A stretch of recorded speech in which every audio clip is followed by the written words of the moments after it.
Mr. Wrong. One fine morning, Mr. Wrong woke up.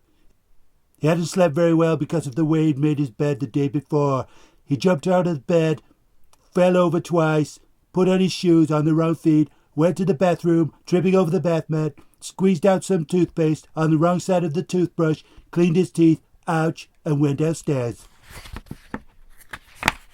Bump, bump, bump, bump, bump, bump, bump. Not a very good start to the day. In fact, his usual wrong start to the day. In his kitchen, Mr. Wrong poured some milk onto his cornflakes and missed. As he sat in his kitchen that fine morning, eating his dry cornflakes, he sighed. Oh dear, he thought, I do so wish that everything I do wasn't quite so absolutely, totally, completely, utterly wrong.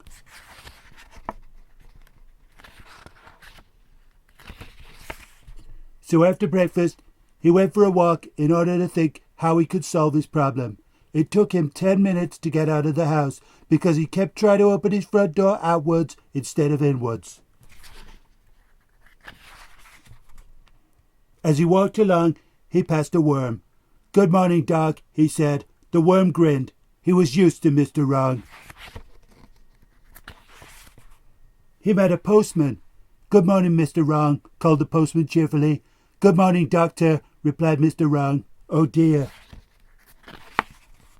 He met old Mrs. Twinkle, who lived down the lane. Good morning, Mr. Wrong, she smiled.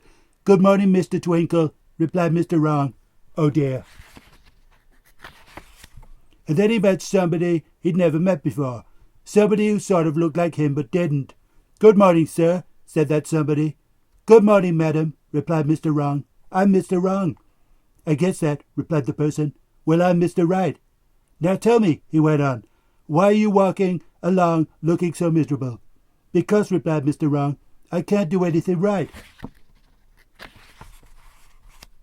In which case, said Mr. Right, we'd better do something about it.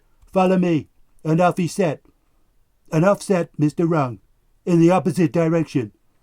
Mr. Right hurried back and turned him around. This way, he said, and they walked together to where Mr. Right lived. It was a house which somehow looked something like Mr. Wrong's house, but different. Mr. Right took Mr. Wrong into his living room. I think, he said, that the only way you are ever going to change is for you to come and live with me for a while, and you may end up being not quite so absolutely, totally, completely, utterly wrong about everything. Sit down, he said, and we'll talk about it. Mr. Wrong sat down and missed. Mr. Wrong stayed with Mr. Right for a month, and during that time he changed. After 1 week, he was slightly less wrong than he had been before. After 2 weeks, he was even more slightly less wrong than he had been before.